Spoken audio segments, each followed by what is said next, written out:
सबसे पहले तो मैं इस जो अटैक हुआ है उसकी मैं निंदा करता हूँ और ये इस तरह से अटैक का और जो इनका जो मीडिया अट्रैक्ट करने का जो ये लोगों ने रास्ता अपनाया है वो पूरा तरीके से गलत है, इलीगल है और इसमें कड़ी से कड़ी कार्रवाई होनी चाहिए। सबसे पहले तो मैं ये बताना चाहूँगा ये जो अटैक किया है इन लोगों ने, इसमें पुलिस ने इमीडिएट एक्शन लिया और जो 4 एक्यूज़ हैं उनको तो वहीं पकड़ लिया, 2 ने अंदर घुस करके वहाँ पर अटैक करने की कोशिश करी और बाहर नीलम और अमोल ने बाहर प्रोटेस्ट करा और जो भी नारेबाजी करी। ये जो कंडक्ट था वो पूरी तरीके से गलत था। इनके खिलाफ काफ़ी सीरियस एलिगेशंस पाए गए हैं जिसमें कि आपका धारा 16 और धारा 18 यूएपीए के तहत तो इनके ऊपर कार्रवाई होनी है। उसके अलावा आईपीसी के तहत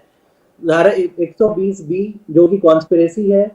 सेक्शन 153 186 जो कि प्रोवोकेशन कहा जाता है कि वहां पर रॉइट भड़काने के लिए ऑफेंस कमिट किया है इन लोगों ने, जिसका ट्रायल चलेगा। और नो डाउट ये जो है एक सोची समझी साजिश है। इसके पीछे ये 6 लोग नहीं है, इसके पीछे एक बहुत बड़ी कोई गैंग है, कोई बहुत मास्टरमाइंड है जिसके कनेक्शन हो सकता है पुलिस बहुत जल्दी निकाल के लाए और एक्सपोज करे चीज़ों को कि ये कैसे इन लोगों का इस्तेमाल किया गया है। इन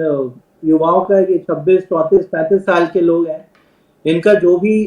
इनका ग्रीवियंसेस थे, जो भी इनकी प्रॉब्लम थी वो किसी और तरह से भी बोले जा सकती थी, लेकिन इस तरह से बोला जाना, इस तरह से प्रोटेस्ट अपना दिखाना ये सरासर गलत है और इसमें कानूनी कार्रवाई कड़ी होनी चाहिए। देखिए प्रताप सिन्हा ऐसे सांसद हैं बीजेपी के, मैसूर से आते हैं ये, नो डाउट पास तो इन्हीं के जो एलिगेशंस आ रहे हैं और जो अभी इन्वेस्टिगेशन से पता भी चला है तो एंट्री पास तो इन्हीं के ही आईडी से, इन्हीं के ही लेटर हेड से बना है। तो चाहे वो कांग्रेस का हो, चाहे वो बीजेपी का हो, चाहे वो किसी भी पार्टी से होता हो, अगर ऐसे कुछ गलत लोगों को आपने पास दिया है तो डेफिनेटली कार्रवाई तो बनती है इनके खिलाफ भी। और ये क्यों बनती है इसका भी जवाब देना चाहे आदमी, उसका क्रेडिबिलिटी क्या है, उसका बैकग्राउंड क्या है,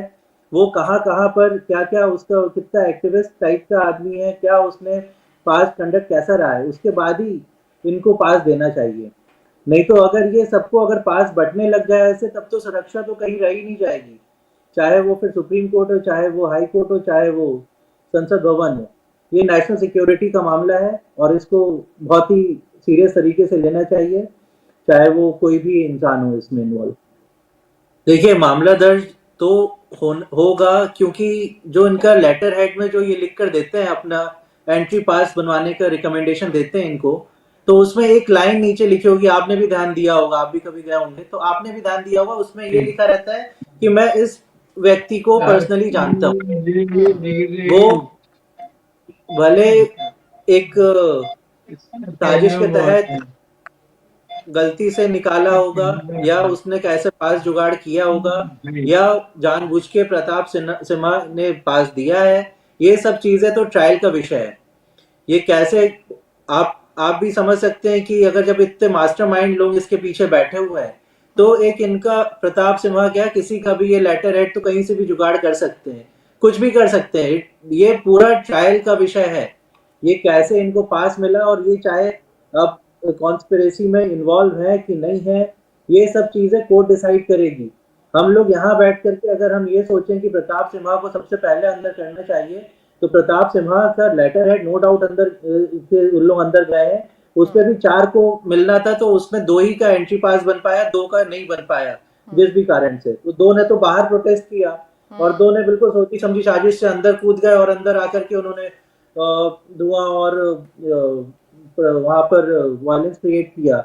तो इसमें तो देखिए ये तो कोर्ट को कॉग्निजेंस लेना होगा और पुलिस को अपनी इन्वेस्टिगेशन करके रिपोर्ट देनी होगी। अगर प्रताप सिन्हा जी का इनका अगर नाम नहीं आया है एफआईआर में तो ये नहीं है कि वो बच गए या उनको बचाया जा रहा है। It is a matter of investigation, वो इन्वेस्टिगेट करेंगी पुलिस और वो तय तक जाएंगे। उसके अलावा एक डेट आप भी इसको नोट करेंगे कि याली जो डेट है 13 दिसंबर की जो डेट डिसाइड की गई है,